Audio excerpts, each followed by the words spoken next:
मेरी सास ने मुझे बरी में पूरे 30 फैंसी जोड़े दिए थे। अभी मेरी शादी को 1 हफ्ता ही हुआ था और मेरी सास का कहना था कि मैं इनकी दी हुई बरी में से रोज़ 1 जोड़ा निकाल कर पहनूं। मुझे इनकी ये बात बड़ी अजीब लगी क्योंकि इन्होंने मुझे बरी में सारे फैंसी और बड़े ही महंगे जोड़े दिए थे। मैं इतने ज़्यादा काम वाले जोड़े घर में कैसे पहन सकती थी? मगर सास की खुशी के लिए मैंने इन्हें इनकार ना किया और इनकी बात सर झुकाकर मान ली। पर हैरत की बात तो ये थी, मैं जैसे ही नहाकर निकलती तो मेरी सास मुझे कहती, बहू अपना पुराना जोड़ा मुझे दे दो, ये गंदा हो गया है, मैं तुम्हें इसके बदले बाजार से नया जोड़ा ला दूंगी। मैं हैरान होती कि भला एक दिन का पहना हुआ जोड़ा कैसे गंदा हो सकता है। फिर मेरी सास इसी दिन मुझे बाजार ले जाती और मेरी पसंद का जोड़ा मुझे खरीद कर ले देती और मेरा पुराना जोड़ा अपने पास रख लेती। फिर रात होते ही वो जोड़ा उठाकर छत पर चली जाती जहां मेरी सास के अलावा किसी को जाने की इजाजत नहीं थी। वो दिन में 2 से 3 बार छत पर बने कमरे में जाती थी। अगर इस बात का जिक्र मैं अपनी सास से करती कि वो मेरे जोड़े रात के वक्त छत पर क्यों ले जाती हैं, तब वो गुस्सा कर जाती और मुझे डांट कर अपने कमरे में भेज देती। अब तो मुझे यकीन हो गया था कि मेरी सास मुझसे कुछ छुपा रही थी। अब मैं भी इस घर की बहू थी और अब इनका हिस्सा बन गई थी। इन्हें मुझसे कुछ भी नहीं छुपाना चाहिए था। मैं इस बात पर इनसे खफा रहने लगी थी।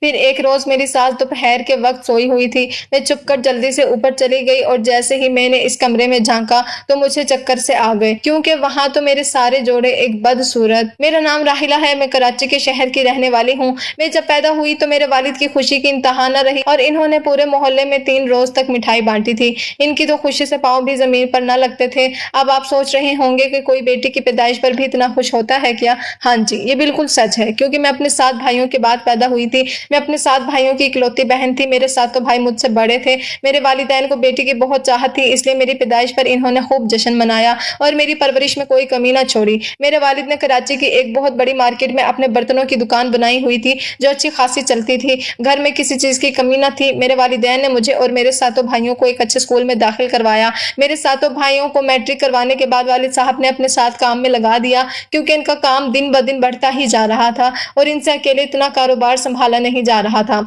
अल्लाह ताला के फजल से वालिद साहब ने मार्केट में एक दुकान से 3 दुकानें बना ली थी। मुझे पढ़ने का बहुत शौक था, इसलिए वालिद साहब ने मुझे पढ़ने दिया। मगर मैंने जैसे ही BA मुकम्मल किया तो इन्हें मेरी शादी की फिक्र लग गई क्योंकि मैं अब 20 साल की हो चुकी थी और वालिद साहब चाहते थे कि अब मेरी जल्दी से शादी हो जाए क्योंकि मेरे 3 भाइयों की शादी हो चुकी थी। खानदान में कोई मुनासिब रिश्ता ना होने की वजह से अम्मी ने एक रिश्ता करवाने वाली को कह दिया और बहुत ही जल्द वो मेरे लिए एक रिश्ता ले आई। लड़के का नाम जमील था। वो एक प्राइवेट इदारे में एक अच्छी पोस्ट पर लगा हुआ था। माहाना 1 लाख तनख्वाह थी और सबसे बढ़कर ये कि जमील मुझे और मेरे घर वालों को बहुत पसंद आए थे।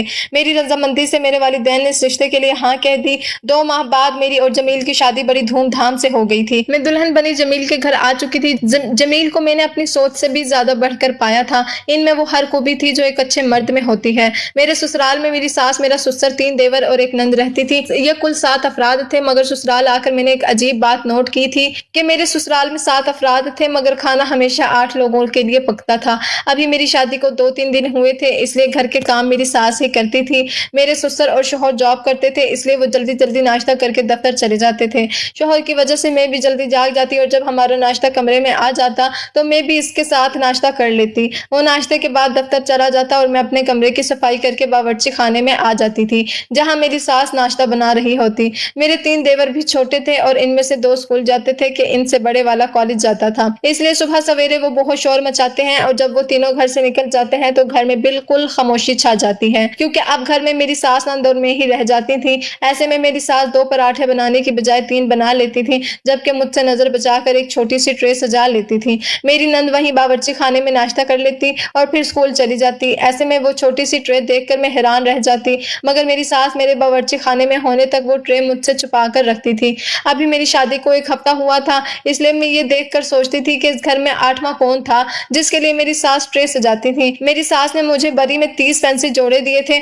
इनका कहना था कि मैं रोज जमील के आने से पहले नहा धोकर इनकी दी हुई बरी में से एक जोड़ा पहनकर बैठूं। मुझे फैंसी जोड़े पहनने का शौक नहीं था मगर सास के कहने पर मैं रोज एक फैंसी जोड़ा पहनने लगी। मगर हैरत की बात तो ये थी, जब भी मैं नहा कर निकलती तो सास मुझे कहती, बहू अपना पुराना जोड़ा लाकर मुझे दे दो, वो गंदा हो गया है। मैं तुम्हें इसके बदले बाजार से नया जोड़ा ले दूंगी। इनकी ये बात मुझे बड़ी अजीब लगती, मगर मैं चुप करके इन्हें अपना पुराना जोड़ा दे देती और वो मुझे इसके बदले एक नया जोड़ा ला देती। मैं इनकी ये बात समझ नहीं पाई थी। फिर एक दिन मेरी नंद ने अपने स्कूल के लिए कुछ चीजें खरीदनी थी। मेरी सास और नंद ने बाजार जाने का प्रोग्राम बना लिया। मुझे कहा कि तुम भी हमारे साथ चलो, आज मैं तुम्हें तुम्हारी पसंद का जोड़ा ले दूंगी। मैं भी फिर अकेली घर में बोर हो रही थी, इसलिए मैं इनके साथ बाजार चल पड़ी। वैसे भी मेरी नई नई शादी हुई थी। पहले मेरी सास ने अपनी बेटी के लिए कुछ सामान खरीदा और फिर वो मुझे एक कपड़े की दुकान पर ले गई, जहां इन्होंने मुझे मेरी पसंद का फैंसी जोड़ा खरीद कर दिया। फिर इसी वक्त मैंने देखा कि मेरी नंद और सास ने मुझसे छुपकर एक बच्चे के कपड़े खरीद लिए।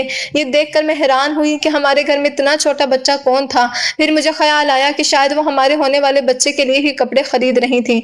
मगर फिर मैंने ये सोचा, अब ये तो खुशी की बात थी, इसलिए इन्हें ये बात मुझसे छुपानी नहीं चाहिए थी, बल्कि मुझे वो कपड़े भी दिखाने चाहिए थे। खैर, ये तो मैं जान गई थी कि वो मुझसे बहुत कुछ छुपा रहे थे और मुझे बताना नहीं चाहते थे। मैं ये बात अपने शोहर से भी नहीं पूछ सकती थी, क्योंकि नया नया साथ था, वो कहीं ये ना समझ ले कि मैं इनके घर वालों पर शक कर रही थी। इसलिए मैंने ये बात इनसे नहीं पूछी, बल्कि मैं तो बार बार इस बात को नजरअंदाज कर देती थी। मगर बार बार ये बात मेरे सामने आ जाती, क्योंकि अब मैं इस घर का फर्द थी और रोज मेरी सास का मुझे कहना कि तुम्हारा कल वाला जोड़ा गंदा हो गया है, तुम नहा कर नया जोड़ा पहन लो और ये मुझे दे दो। मुझे ये सब बड़ा अजीब लगता था। भला एक दिन में एक नया फैंसी जोड़ा कैसे गंदा हो सकता था, जबकि मैं तो सारा दिन अपने कमरे में रहती थी। नया जोड़ा पहन कर ना बाहर जाती और ना ही कोई काम करती। मैं रोज नहा कर नया जोड़ा पहन लेती और पुराना जोड़ा सास को देने के बाद इनके पास बैठ जाती। मेरी सास जोड़ा लेने के बाद बार बार उस कमरे की तरफ देखती थी, घर की छत पर बना कमरा जहाँ सिर्फ मेरी सास जाती थी। मैं सोचने लगी कि वहाँ ऐसा क्या था जो मेरी सास की नजरें बार बार वहीं उठ जाती थी। फिर एक दिन शाम को मैंने चाय बनाई तो मैंने सारा दूध चाय में डाल दिया।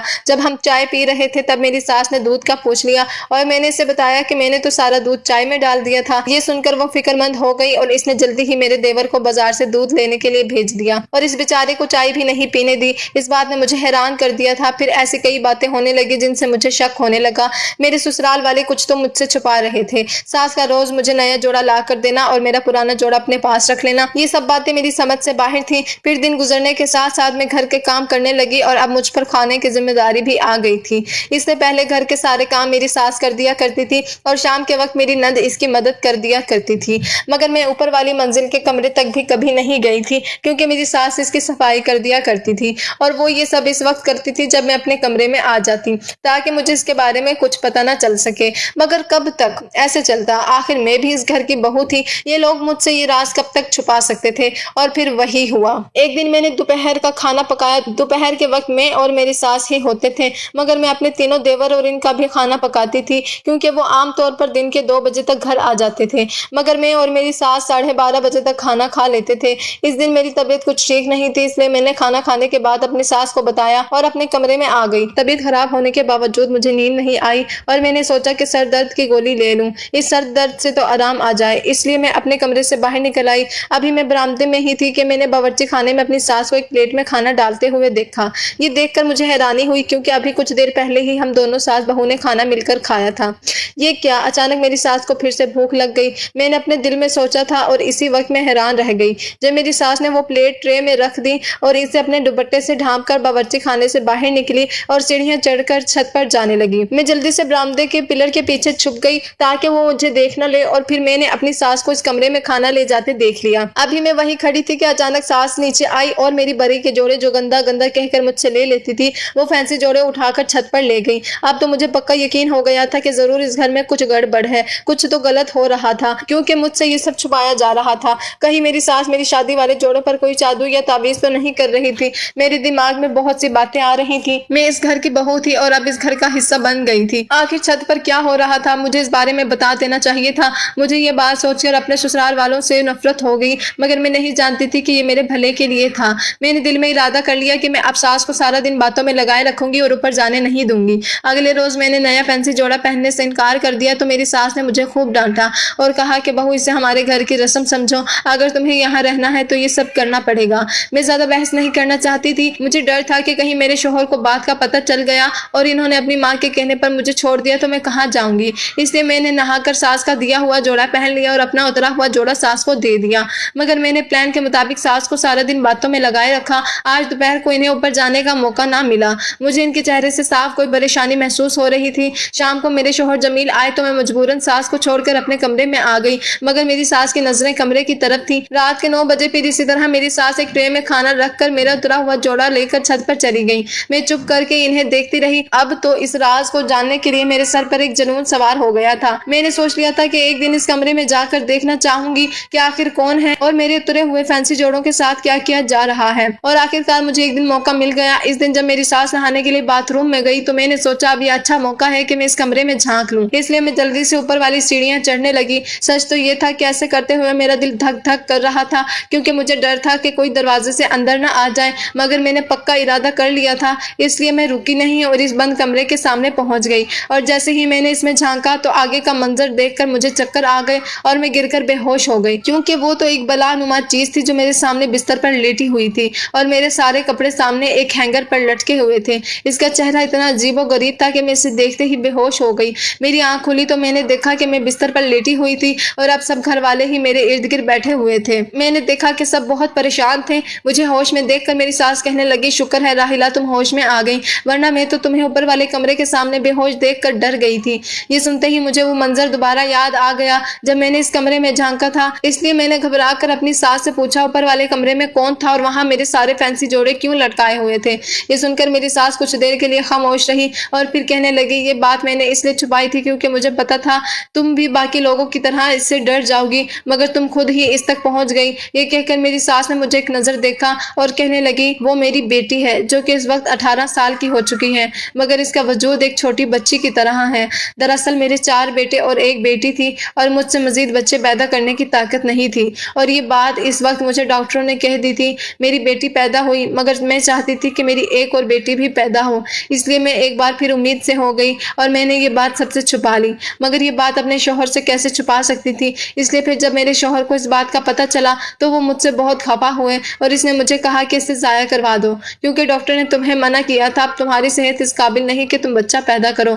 मगर मैं जिद पर अड़ गई। एक दिन मेरी तबीयत खराब हुई तो मैं डॉक्टर के पास चली गई और इसने मुझे चेकअप के बाद बताया कि मेरी बेटी है और ये बच्ची नॉर्मल नहीं थी, मगर अब इसे जाया भी नहीं किया जा सकता था, वरना मेरी जान भी जा सकती थी। क्योंकि मुझे इस वक्त 8वां महीना था, इसलिए मैंने फैसला किया कि मैं कोई गलत कदम नहीं उठाऊंगी। मगर मेरे दिल में यह भी ख्याल आता था कि साइंस खुदा नहीं थी, इसलिए इनकी कहीं बात झूठ भी हो सकती थी। मुझे डॉक्टरों की बात पर इस वक्त यकीन आया जब ये बच्ची इस दुनिया में आई और हम सब डर गए, क्योंकि ये किसी इंसान का बच्चा लग नहीं रहा था। इसकी शक्ल बहुत डरावनी थी। सब ने मुझ पर गुस्सा किया था कि ये तुम्हारी जिद की वजह से हुआ है। अब इस बच्ची को कोई भी घर ले आने को तैयार नहीं था। सबका कहना था इस बच्ची को मेडिसिन देकर यहीं खत्म कर दिया जाए या फिर किसी फलाही इदारे में जमा करवा देते हैं, मगर मैं इसकी माँ थी, मैं इसे कैसे मार सकती थी या फिर अकेला कैसे छोड़ सकती थी। इसलिए मैंने अपने घर वालों से खूब झगड़ा किया और जिद करके इस बच्ची को अपने साथ ले आई और फिर सबके फैसले के मुताबिक इस बच्ची को ऊपर छत वाले कमरे में रख दिया ताकि किसी को कुछ पता न चल सके। ऊपर मेरे अलावा कोई नहीं जाता और मैं खुद ही इसका ख्याल रखती हूँ,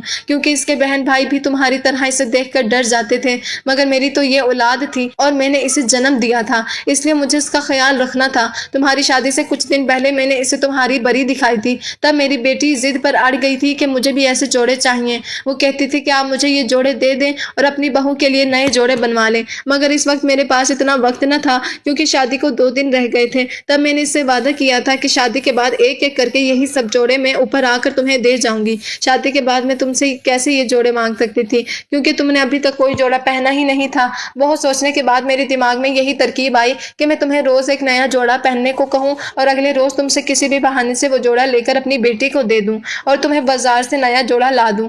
राहिला, मैं अपनी बेटी को किसी भी हाल में खुश देखना चाहती थी, चाहे वो 18 साल की हो गई थी, मगर वो इंतहाई जिद्दी और चिड़चिड़ी सी थी। वो अपनी हर बात मनवा कर रहती थी। अगर तुम्हें ये सब बुरा लगा हो तो मुझे माफ कर दो। ये कहकर मेरी सास रोने लगी और फिर मुझसे कहा कि राहिला बेटी, कभी कभी जब मैं बीमार पड़ जाती हूँ तो सोचती हूँ कि मेरे मरने के बाद इसका कौन ख्याल रखेगा। तब मुझे अपनी गलती का एहसास होता है और मैं सोचती हूँ कि काश मैंने इन डॉक्टरों की बात मान ली होती तो आज इस बेचारी को भी इतनी तकलीफ से ना गुजरना पड़ता। अपनी सास को यूं देखकर मैंने इन्हें माफ करके अपने सीने से लगा लिया।